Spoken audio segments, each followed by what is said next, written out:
আপনার নাম কি? আমার নাম মোহাম্মদ আজিজুর রহমান। আচ্ছা, যে মারা গেছে আপনার কি হয়? আমার ভাতিজা। আচ্ছা, ইয়ে আপনার বাসায় কি হয়েছে ঘটনাটা বলুন তো? বিষয়টা হচ্ছে ও খুব সাবলীলভাবে জীবনযাপন করে। সবার সঙ্গে খুব সুসম্পর্ক বজায় রেখে চলে দলমত নির্বিশেষে। তো ও সাবেক কাউন্সিলর ছিল আমাদের ৪ নম্বর ওয়ার্ডে, নওপাড়া পৌরসভা। পরবর্তীতে আরেকজন আসছে। তো আ এই যে চলতি যে ঘটনা, তো সবার সঙ্গে আল্লাহর রহমতে ওর খুব ভালো সুসম্পর্ক। কালকে হঠাৎ করে মানে আমি ছিলাম খুলনাতে। খুলনা থেকে ফিরতেছি, হঠাৎ করে বাসা থেকে বলল যে পলাশকে, ওর নাম পলাশ, জিয়াউদ্দিন পলাশ। পলাশকে পাওয়া যাচ্ছে না। তো পাওয়া যাচ্ছে না মানে পরে বাসায় বিভিন্ন জায়গায় ফোন দিয়ে চেষ্টা করলাম যে ওকে কোথায় নিয়ে গেছে, প্রশাসন নিল নাকি কেউ ধরে নিয়ে গেল সেটা উদ্ধার করার জন্য। তো যথারীতি কেউ কোনো ট্রাস পাচ্ছিল না। পরে বিভিন্ন জায়গায় খোঁজাখুঁজির পরে আমরা মনে হয় কয়টা 8:30টার দিকে জানতে পারলাম যে তাকে কোথাও ধরে নিয়ে যাওয়া হয়েছে। তো তারপর বাড়ির লোকজন সেখানে যাওয়ার জন্য যখন প্রস্তুতি নিল, আমাদের সামনে হচ্ছে একটা জায়গা আছে বেঙ্গল গেট, মানে রেল গেট আর কি। ওখানে কতিপয় লোক তাদেরকে বাধাগ্রস্ত করলো। মানে কতিপয় বাড়ির লোকগুলো বাড়ির কে? লোক ওই এলাকারই, আর আমি কে নাম ধরে নিয়ে বলতে গেছিল? পারবো না। আপনারা যে ধরে নিয়ে গেছিল তাদের কারো নাম জানেন যে কে কারা ধরে নিয়ে গেছিল? যেটা মুখে শোনা হুম, হয়েছে, যেহেতু আমি নিজে দেখি নাই, যেটা মুখে শোনা হয়েছে ওখানে রইস নামে একটা ছেলে, সে ধরা পড়েছে অলরেডি। হুম, হুম, সে হেফাজতে আছেন। হুম। আর ওরই সঙ্গপঙ্গ মিলে মোটামুটি ধরে নিয়ে গেছিল। তারা তাকে ওখানেই মারধর করছে একটা বদ্ধ ঘরের মধ্যে আটকে রেখে। এবং তারপরে যখন ওরা ওদের পক্ষ থেকে আমাদের বাড়িতে আবার লোক পাঠিয়েছে। পরবর্তীতে বৌমার কাছে যেটুকু শুনেছি, ২ জন লোক পাঠিয়েছিল। এই ২ জন লোক যেয়ে ভাইপোর সাথে কথা বলিয়ে দিয়েছে, তাদের ২০,০০০ টাকা দেওয়ার কথা বলেছে। তো আ ভাইপো আবার বৌমাকে বলে দিল, ওরা ২টা ছেলে গেছে, ওদের কাছে ২০,০০০ টাকা দিয়ে দাও। আমি খুব খারাপ অবস্থার মধ্যে আছি। তো আমাকে হয়তো হসপিটালে নিতে হতে পারে। তো পরে বৌমা যথারীতি তাড়াতাড়ি দিয়ে দিল, যেহেতু জীবন মরণাপন্ন অবস্থা। দিয়ে পরবর্তীতে সবাই ওদের নাম জিজ্ঞেস করলো, ২ জনের নাম বলেছে। একটার নাম বলল রায়হান, রাকিব, সাগর, আর কি নাম বললো, হাদি না আরেকটার নাম কি বললো, সাগর, আরেকটার নাম জিহাদ, আহাদ অথবা জিহাদ, এরকম একটা ব্যাপার হবে। তো এরপরে খোঁজাখুঁজি করতে একটা সময় পরে মোটামুটি এই আমরা দুইজন কি টাকা নিতে টাকা রইস নিয়ে রইস পাঠাইছিল? কে পাঠাইছে জানি না। আচ্ছা। বৌমার কাছে সরাসরি পলাশের ফোন, এর আগে পলাশের ফোনে অনেকবার আমরা ট্রাই করেছি, কিন্তু রিং বাজে, কেউ ধরে না। অর্থাৎ মনে হলো যেটা, যে ওর কাছ থেকে ফোন ওরা নিয়ে নিয়েছিল।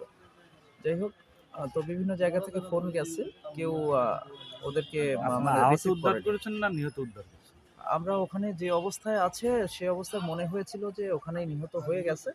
তারপরে আমরা নিয়ে তাড়াতাড়ি হসপিটালে গেলাম। কর্তব্যরত ডাক্তার আমাদের অভয়নগর স্বাস্থ্য কমপ্লেক্সে, উনি তাকে মৃত ঘোষণা করেন। কয়টার এরপরে দিকে এটা? যথারীতি এটা আমি এসে পেয়েছি প্রায় 9:30টার দিকে। এর আগে ওকে পৌঁছে দেওয়া হয়েছে হসপিটালে। সেক্ষেত্রে আচ্ছা, তারপরে রইস যে বলতেছেন আপনি, জি, এই রইসের সাথে আপনার ভাইপো যে মারা গেছে, জি। এই ওর কি একটা সমস্যাটা কি? ওদের সাথে কোনো সমস্যা নাই। তাহলে এরা বরঞ্চ এদেরকে আরো লালন-পালন করে নিয়ে আসছে এ পর্যন্ত। আমার ভাইপো যেহেতু কাউন্সিলর ছিলেন, এদের বিভিন্ন সময় যত সমস্যা হয়েছে এদেরকে প্রোটেক্ট করে রাখার চেষ্টা করেছে সবসময়। এখন এরা হয়তোবা এমন হতে পারে কারো ইন্ধনে কাজ করতে পারে। আপনার কি মনে হয় যে কার ইন্ধনে কাজ করতে পারে? এটা আমরা এখন তথ্য প্রমাণ ছাড়া রইস বলতে কি পারছি না। করে? ও ঘাটে সর্দারি। ওর হচ্ছে আমার এক ভাইপোর ঘাটেই ও সর্দারি করে, ও লেবার নিয়ে কাজ মানে করে। কোনো দলদারি এই জাতীয় কিছু? দলে ও হচ্ছে বাংলাদেশ বিএনপির সাথে সম্পৃক্ততা। বিএনপির সাথে? জি, আর আমার এই ভাইপোটা হচ্ছে আওয়ামী লীগের ছিলেন। ও যে রইস যে বিএনপি করে, বিএনপির ওখানকার যে কাজ সত্ত্বছায়া সে থাকে। ওখানে আসলে উম আ কে যে ওনাকে পরিচালনা করে, আমরা সবসময় একটু স্বাভাবিক থাকার চেষ্টা করি, জটিলতার মধ্যে না যাওয়ার চেষ্টা করি। আমাদের পরিবারটা খুবই একটা মানে একেবারে নিরিবিলি পরিবার। মানে কারো সঙ্গে কেওয়াজ, গ্যাঞ্জাম, বিচ্ছেদ এগুলো আমাদের থাকে না সাধারণত। আর আমি নিজেও পেশায় একজন শিক্ষক ছিলাম। শিক্ষকতা করেছি দীর্ঘ ১৬-১৭ বছর। মানে কোনো জটিলতার মধ্যে সাধারণত আমরা না যেয়ে পারলে যাই না। আর আমার এই ভাইপোটা, আমার মনে পড়ে না কোনোদিন কাউকে একটা থাপ্পড় দিছে বা কারোর উপর চোখ রাঙিয়ে কথা বলছে।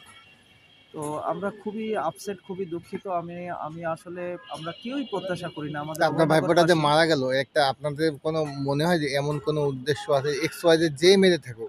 আমরা পরবর্তীতে অল্প একটু ক্লু পেয়েছি, সেটা হচ্ছে আ ২-৩ টা লোকের সঙ্গে তার জমি বিক্রয় সংক্রান্ত কিছু আ টাকা পয়সার একটা লেনদেন ছিল। আচ্ছা, আচ্ছা। তো সেই লেনদেনটার আসলে কোথা থেকে শুরু হয়েছে আর কোথায় শেষ হয়েছে এটা আমরা সঠিক বলতে পারব না। এই ২-৩ লোককে আপনার ফাইন্ড আউট করতে পারছেন? এটা হচ্ছে ওর সঙ্গেই ছিল তারা। তুহিন নাম করে একটা ছেলে আছে। তারপরে আমাদের রফিক ভাই, আমরা বড় ভাই বলে ডাকি তাদের। আরেকটা হচ্ছে হান্নান ভাই। এদের তুহিন, সঙ্গেই রফিক, মূলত। হান্নান এই হ্যাঁ, ৩ জনের সাথে জমি জমানের একটা লেনদেন ছিল। জি, জি। তা লেনদেনটা কি পরিমাণে? আমরা যতটুকু জানতে পেরেছি সেটা হচ্ছে ১,০০,০০০ থেকে হয়তো ১,৫,০০,০০০ টাকার মধ্যে হইতে পারে। এটাও একটা কারণ হতে পারে। হতে পারে। এবারে আপাতত কোনো আপাতত অন্য কোনো উদ্দেশ্য পাওয়া যাচ্ছে না, আমাদের মনে হচ্ছে না। কারণ আমরা সারা জীবন যেটা দেখেছি, এর আগে ২০০৩ সালে আমার বড় ভাই, ওর বাবা জনাব মরহুম ইব্রাহিম হোসেনকেও আততায়ীর হাতে গুলিবিদ্ধ হয়ে মৃত্যুবরণ করতে হয়েছিল। তারই ২১ বছর পরে এসে তারই বড় সন্তান আবার এভাবে চলে যাওয়াটা আসলে আমাদের সমস্ত অভয়নগরবাসী মেনে নিতে পারছে না। কারণ সবার মুখে একটাই কথা যে পলাশকে মেরে ফেলার মতো কোনো অন্যায় পলাশ করেনি কখনো। আপনারা কি চান কি? আমরা আল্লাহর কাছে বিচার দিয়ে রেখেছি, আর আপনারা যারা আছেন যদি সম্ভব হয় আমরা এর প্রকৃত বিচার চাই, যে কেন এই কাণ্ডটা ঘটানো হলো, কেন করা হলো। একজন মেধাবী ছাত্র নেতা, একজন মেধাবী যে সমাজ গড়ার কারিগর, তাদেরকে যদি আমরা এভাবে সমাজ থেকে আস্তে আস্তে বিচ্ছিন্ন করে দেই, হত্যা করে ফেলি, তাহলে আমাদের সমাজের ভবিষ্যৎ কি হবে? এটা আপনাদের কাছে আমাদের দাবি যে আর যেন কোনো মায়ের কোল খালি না হয়।